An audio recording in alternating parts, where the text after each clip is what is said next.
Roman 1, we are supposed to find what?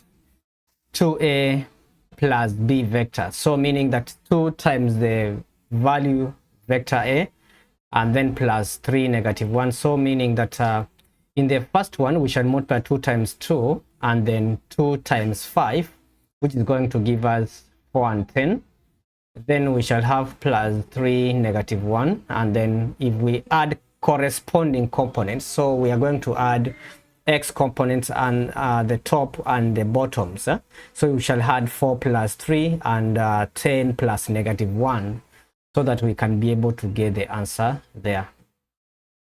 That is addition vectors.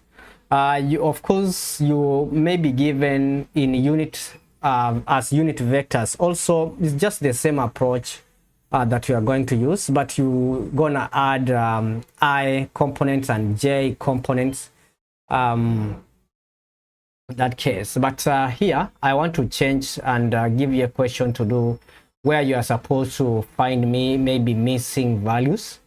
And here you can see we have column vectors, and then you're supposed to find the value of x and y. So in such kind of case, you consider x components and y components separately, so that you can be able to find the value of x and y. In this case, we shall have our value of y to be 8. Y is going to be 8 at that point.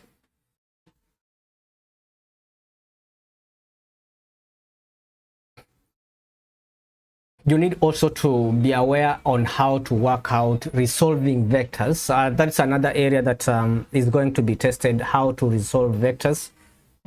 Now, if you are given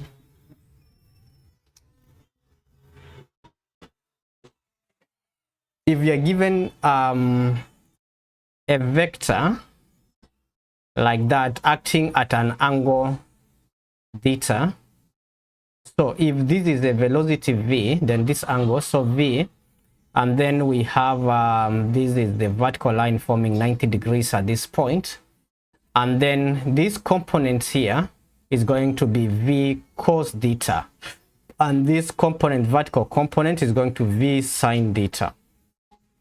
So once we have this, then we can be able to say now this vector can be written as, funga yo mulango,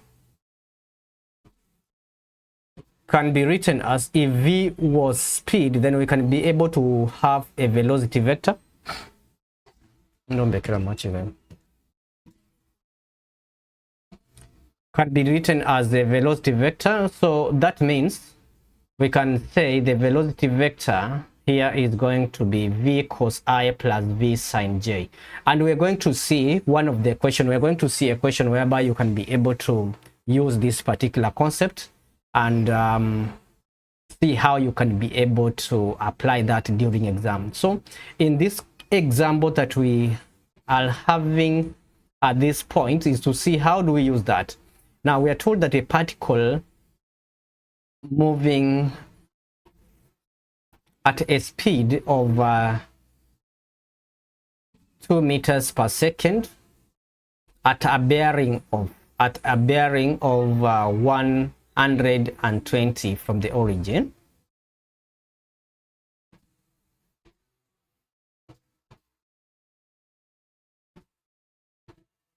Now we are supposed to find the velocity vector of this particular part. So how do we find the velocity vector whenever you are given a bearing like that? So remember, bearings are usually measured from the North Pole. Then it means that for us to find the velocity vector for this, we are going to say that this is going to be what?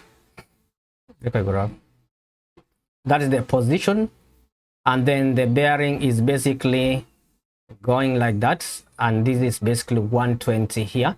But what we need to remember is that we have the horizontal components and also we have the vertical components. But the horizontal components, the east, vertical component is going to the south. So meaning that for us to know which angle we have, there is to be 120 minus 90. So this angle here is going to be 30 degrees. This is 30 degrees at that point. The next meaning that we need to find now the horizontal and vertical component of this particular motion. That is going to be, the speed here is basically 2 meters. No, this is 2 meters. 2 meters. No, 2 meters per second. And then if we want to find the horizontal component, that's going to be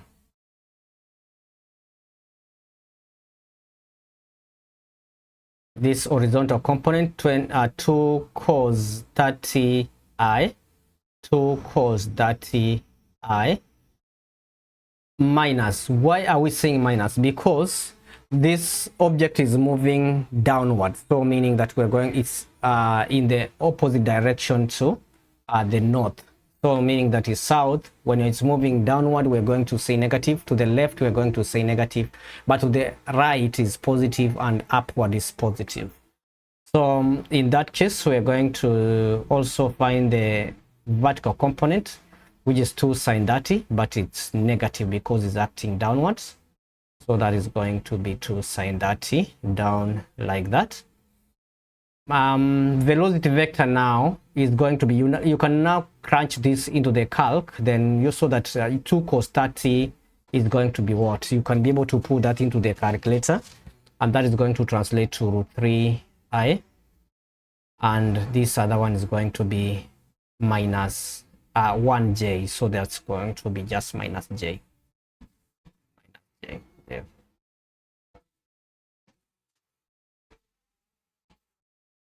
All right, so moving further, so that we can be able to see, you can be able to write in position as column vectors, or you can be able to write it as unit vectors like that.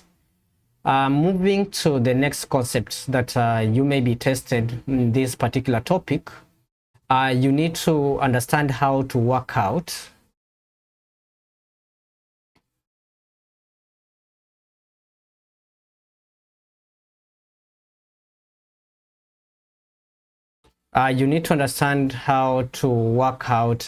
velocity vectors and direction vectors, velocity vectors and unit and speed. Yeah, so we can talk of velocity vector and speed. So upon discussing that, we need to understand that when you are given a speed and the direction, or the velocity, sorry, when you are given velocity vector, then it means that speed can be calculated, and velocity vector can be given as unit vector or position vector, which can be given like that. So meaning that for you to find speed, you need to work out the magnitude. You need to calculate the magnitude of the velocity vector, or in unit form or column form. So speed is going to be equals to the magnitude of a velocity vector. Okay, so which means that for us to calculate that, we are going to say this is equals to, magnitude is going to be actually a squared plus b squared. So whenever you're given a velocity vector, you need to remember that you can be able to work out a unit vector from there. Okay, so in that way,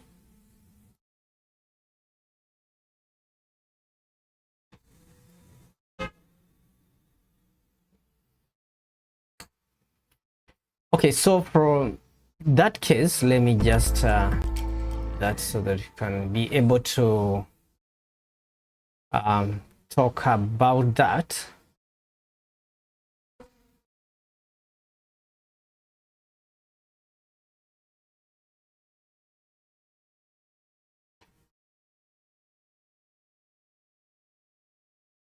Yes, so when we are talking about velocity vector, unit vector, yeah, so that is for instance, you are given e.g. a velocity vector as 4i minus 3j.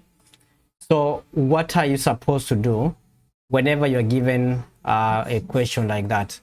and then you are expected to work out the velocity vector. So something that you need to remember here, whenever you are given a velocity vector for you to work out speed, you need to find the magnitude of that. You need to find the magnitude of that case. So that's why I'm saying, so that we can be able to show how you can be able to find that speed. We have a unit vector, and then we can now work out the speed of that particular particle whose unit vector is 4i minus 3j. So that means this is going to be for 16 plus 9, and that is going to translate to 25 meters per second as the speed. So given speed, you can be able to work, given velocity vectors, you can be able to work out speed like that. Next area that I want us to focus on in this case is working out question to do with unit vectors.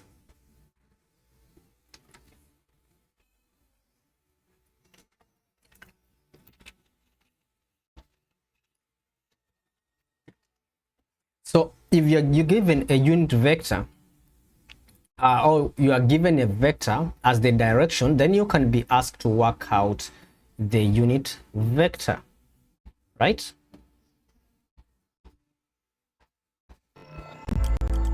Now, like for instance, this case here, we are told that the velocity vector when given a speed and direction. So find the unit vector. To find the unit vector or velocity vector when given, how to find the velocity vector when you are given speed and direction. So the first thing that you are going to do, point number 1 or step number 1, when you are given such, the first step is to find the unit vector of the direction.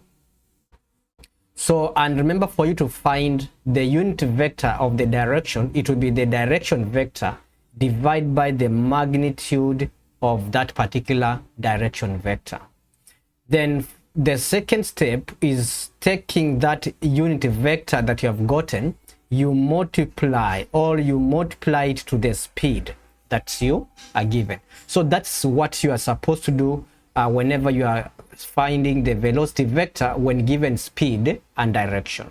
From the previous section, we have looked at how you can be able to find velocity vector when you are given how to find speed when you are given the velocity vector. And we have said when you are given a velocity vector, to find speed you need to find the magnitude of that particular velocity vector. But if you are given a direction and you are given the speed, you can be able to find the velocity vector by finding first the unit vector, and then take that unit vector of the direction, multiply it to the speed. Now I wanted to take you through how you can be able to work out a question like this one. And we are told that a particle moves at 10 meters per second in the direction of, so meaning that this part that we have here is basically the direction vector. So if you are given a direction vector like that, then you can be able to go ahead and work out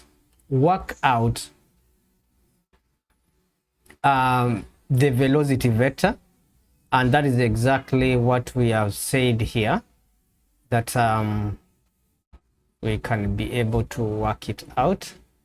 Let's say we have said to find the velocity vector when you are given speed and direction, first you need to find the unit vector, and to find the unit vector is direction of the vector, direction vector divided by the magnitude of that direction vector, which is a over magnitude of a. Then how do we go about it? Let's see now the example that can make us understand basically what we are trying to say here. Velocity vector is basically speed times the unit direction vector times the unit direction vector. So the next thing that we're going to do here now is to work out an example that can make us understand how we can be able to go about such kind of questions. Now, for instance, here we are given a particle, and this particular particle is moving at 10 meters per second in the direction of, you can be told it's moving parallel to, or you can be told it's moving in the direction of. So once you have that particular direction, then you can be able to use this as the direction. So meaning that this one, you are going to find the unit direction vector, and then you multiply it to the speed that we have. So this unit direction vector, if we can write it in column form, the magnitude is going to be what? It's going to be square root of 4 squared minus 3 squared, and then that is going to translate to square root of 25, and that's going to be 5.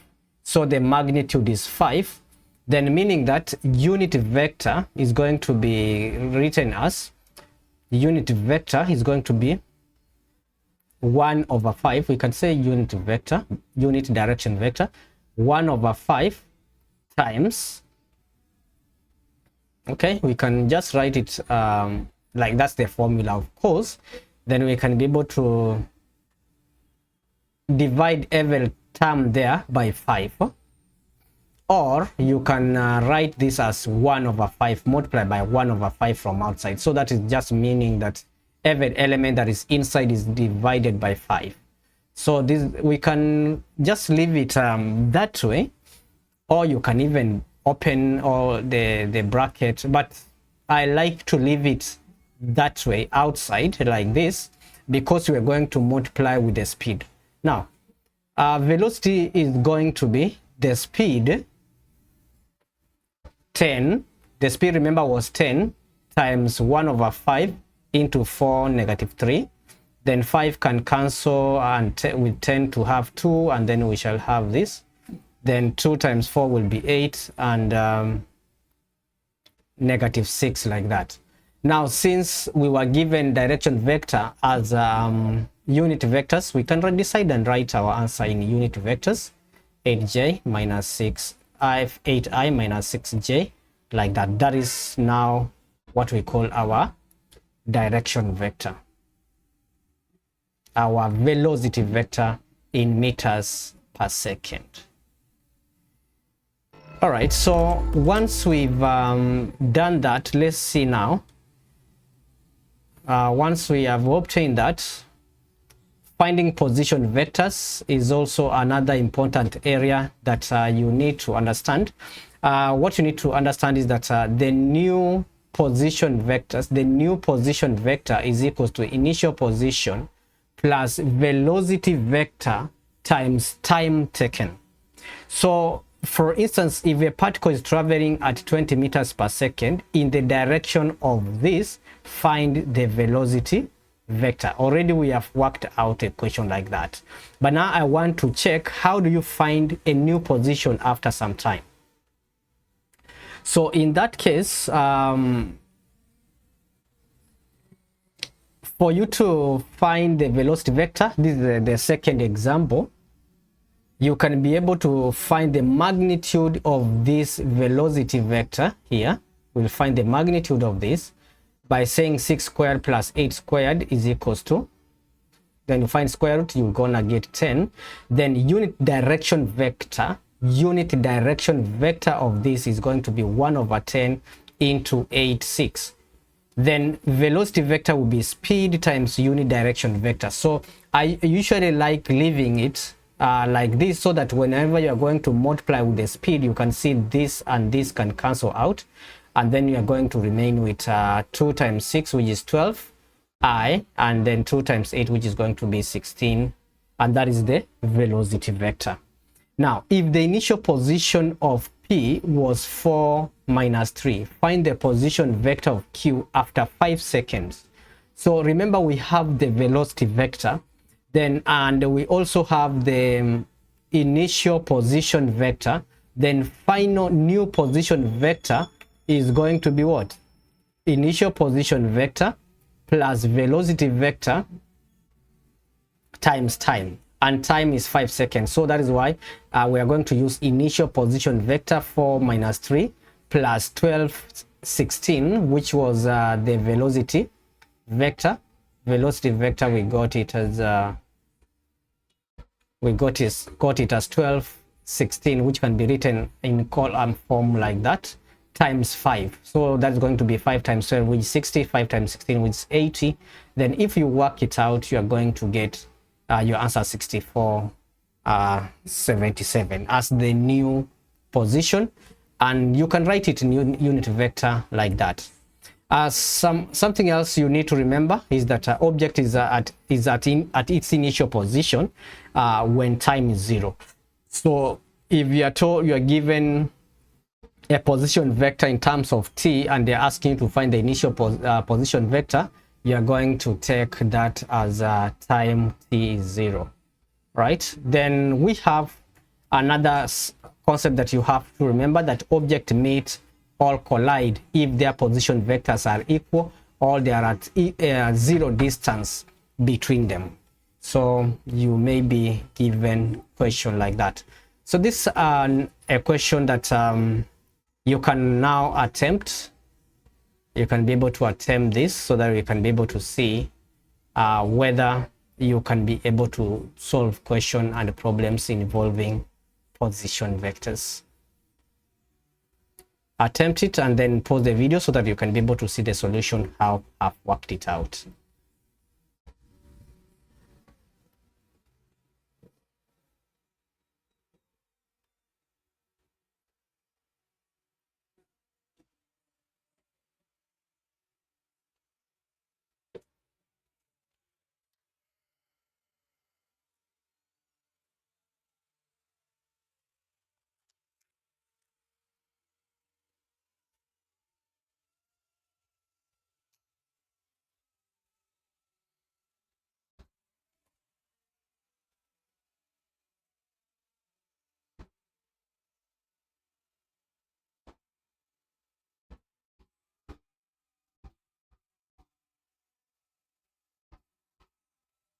All right, so in this question here, we are told that unit vectors due east, and I is a unit vector due east and j is the unit vector due north.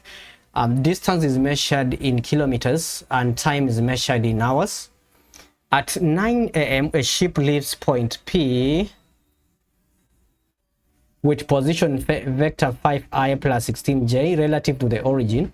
It sails with a constant velocity of 6 root 3, constant speed 6 root 3 on a bearing of 120.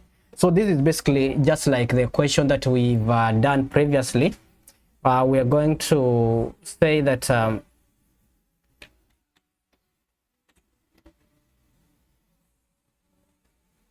work out a question like this,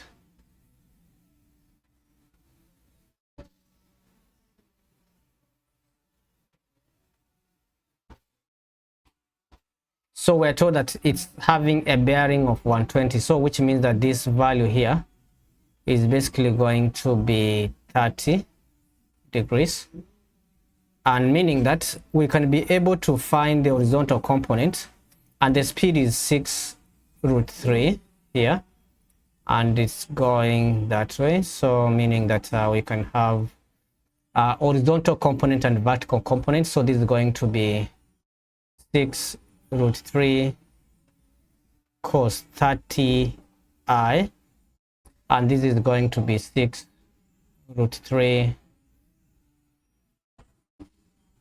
sine 30 j.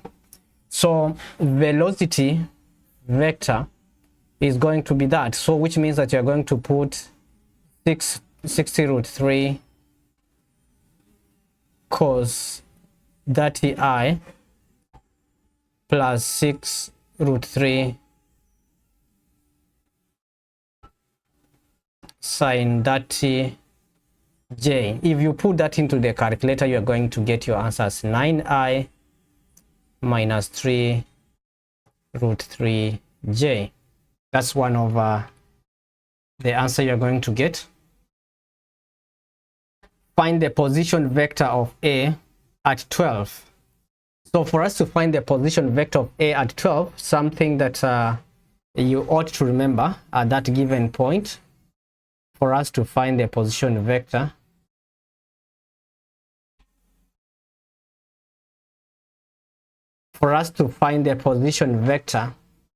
of A at 12, it means that we are going to, what is the time, what's the time difference between 9 and 12? Time difference here is 3 hours. So which means that for you to find that, we are going to say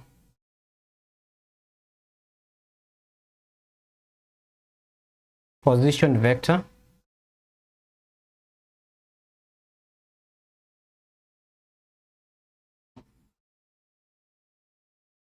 is going to be initial position vector at that point was 5i plus 16j, 5i plus 16j,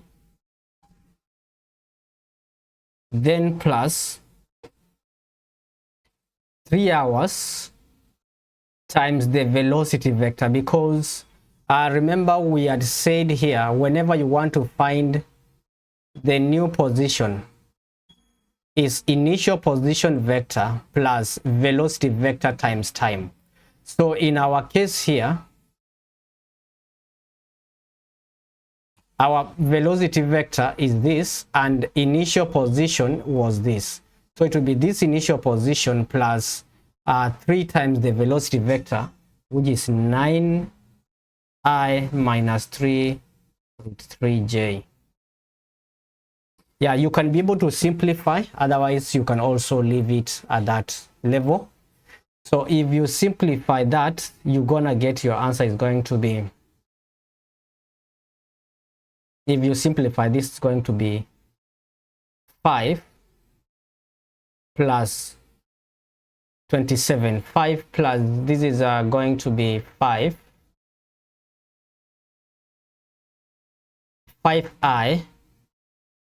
plus 27, that is going to be 32i plus 16 minus 9 root 3, and then we can say j like that. So you can be able to say that your answer is going to be that. At 11, ship B leaves point Q with position vector this. It sails with constant velocity this. So write down the position vector of B after t hours. So initial position there is going to be 29i plus 16j. That is the initial position of B. Then plus t times the velocity vector, because it's moving at this velocity. So this is going to be minus 12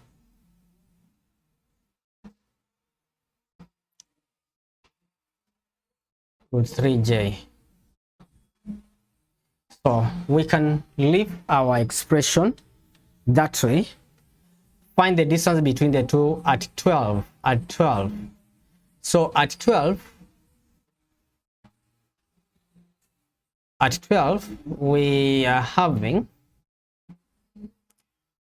A is at this position vector.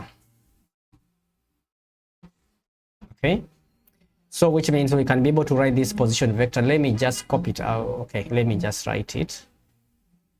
That's going to be at 12, the position vector here, 32i plus 16 minus 9 root 3 j. That is the position vector of A. At 12, the position vector of this, because it started at 11, so in 1 hour it's going to be, we shall substitute t to be 1 because it has traveled for 1 hour. So what will be its new position? Then we shall subtract 29i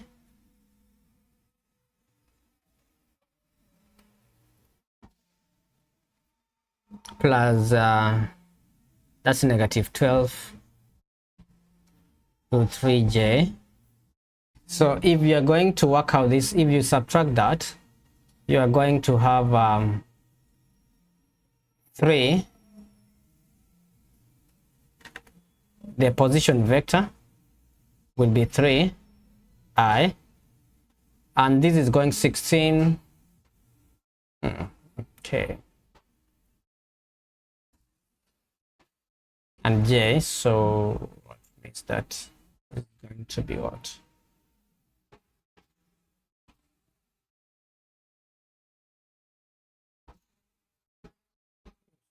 That is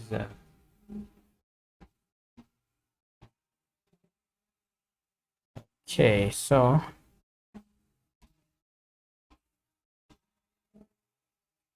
I think it will be easy if we can be able to subtract these position vectors.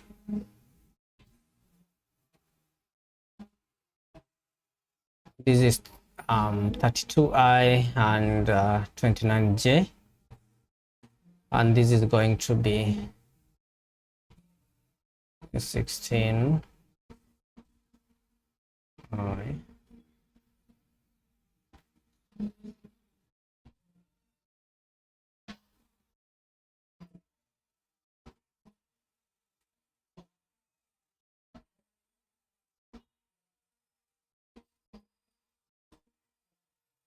Okay, so this is going to translate to 29i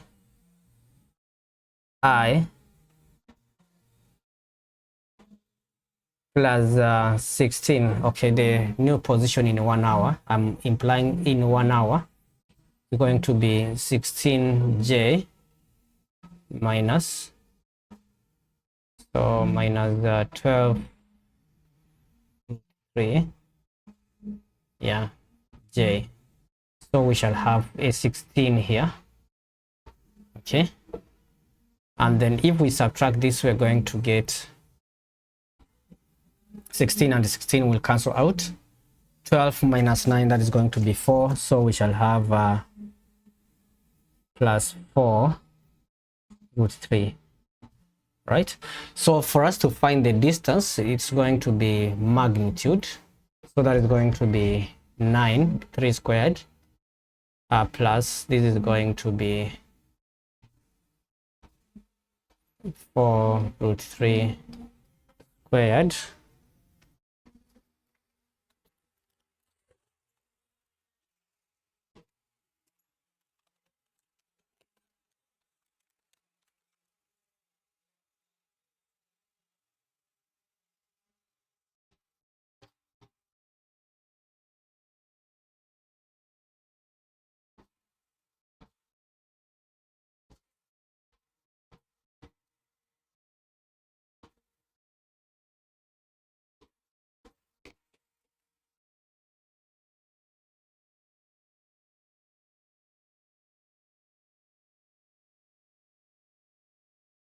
yeah. So what I need to do is just to correct this 4 here. So this is going to be 3